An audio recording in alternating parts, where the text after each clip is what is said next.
नमस्कार। इतिहास के पन्नों में कुछ ऐसे नाम दर्ज हैं जिन्होंने न केवल अपना जीवन जिया बल्कि आने वाली सदियों को जीने की राह दिखाई। आज से हम एक ऐसी ही यात्रा शुरू कर रहे हैं, एक राजकुमार से बुद्ध बनने की यात्रा, एक मनुष्य से ईश्वर बनने की यात्रा। समय था आज से लगभग 26,000 वर्ष पूर्व का।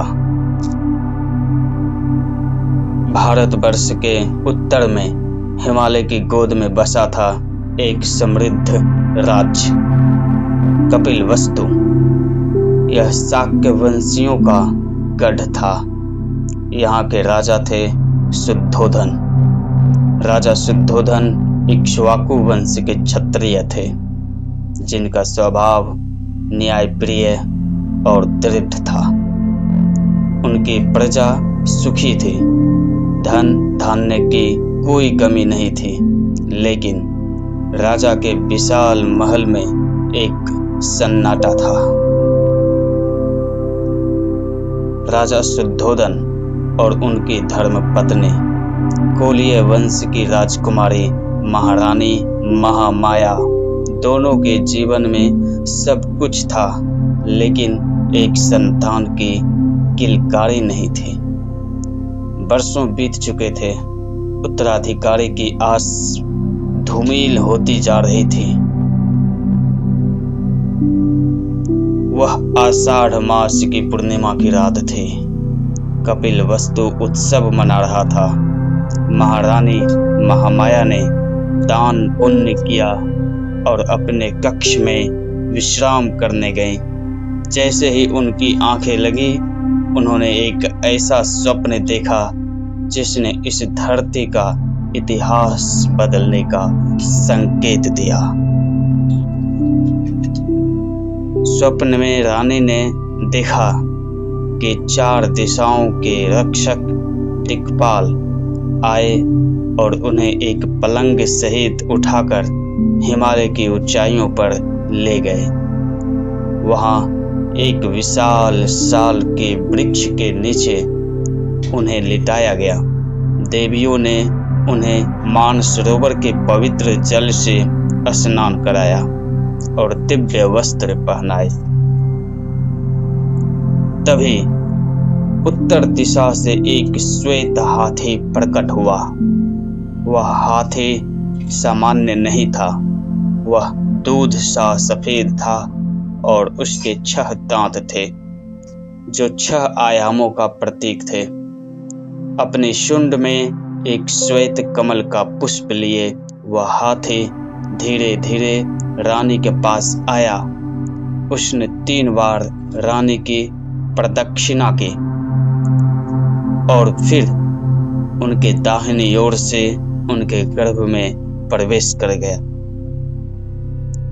तभी रानी की नींद टूट गई। वह स्वप्न कोई साधारण स्वप्न नहीं था। उनके भीतर एक असीम शांति थी, जैसे संपूर्ण ब्रह्मांड का तेज उनके भीतर समा गया हो।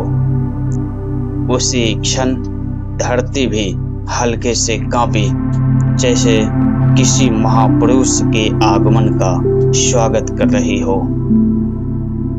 अगली सुबह रानी महामाया ने राजा शुद्धोधन को अपना स्वप्न सुनाया। राजा विस्मित थे, लेकिन साथ ही उत्साहित भी। उन्होंने तुरंत राज्य के 64 महान ब्राह्मणों और ज्योतिषियों को आमंत्रित किया। राजा ने पूछा, हे विद्वानों, इस विचित्र स्वप्न का क्या अर्थ है?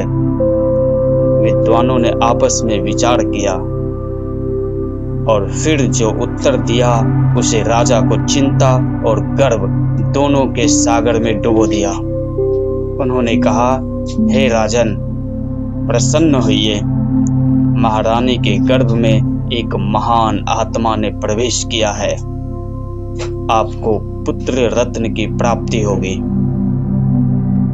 लेकिन ऋषियों ने 2 संभावनाएं जताई। उन्होंने कहा, यदि यह बालक गृहस्थ जीवन में रहा तो यह एक चक्रवर्ती सम्राट बनेगा, जिसके शासन में चारों दिशाएं झुकेगी।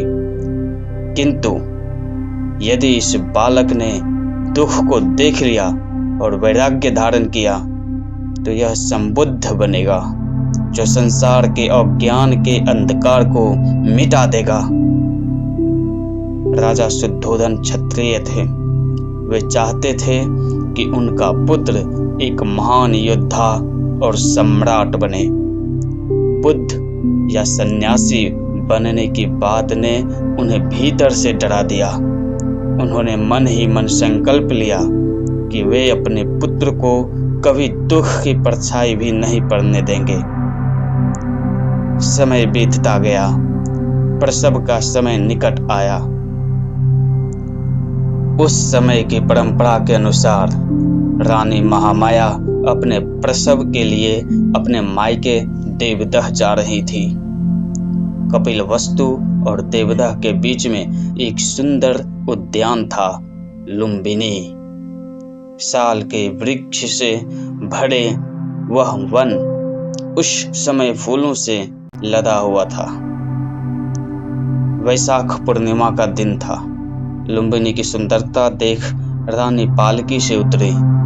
जैसे ही वे एक विशाल साल वृक्ष के नीचे खड़ी हुई और उसकी एक टहनी को पकड़ा, उसी क्षण प्रसव पीड़ा हुई और वहीं उस वृक्ष के नीचे खड़े खड़े ही उन्होंने एक दिव्य बालक को जन्म दिया। कहते हैं उस क्षण आकाश से पुष्पों की वर्षा हुई। वह शिशु सामान्य बालकों की तरह रोया नहीं।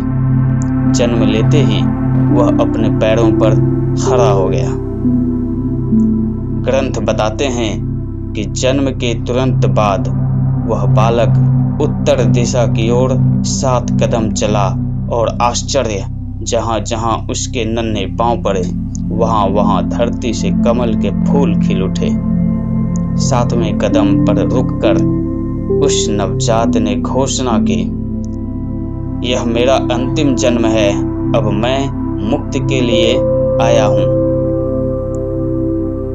लुम्बिनी से यह समाचार हवा की तरह कपिलवस्तु पहुंचा। राजा शुद्धोधन का हर्ष का ठिकाना न था। पूरे राज्य में दीप जलाए गए, लेकिन अभी राजा को यह नहीं पता था कि नियति ने उनके द्वार पर किस महान मानव को भेजा है।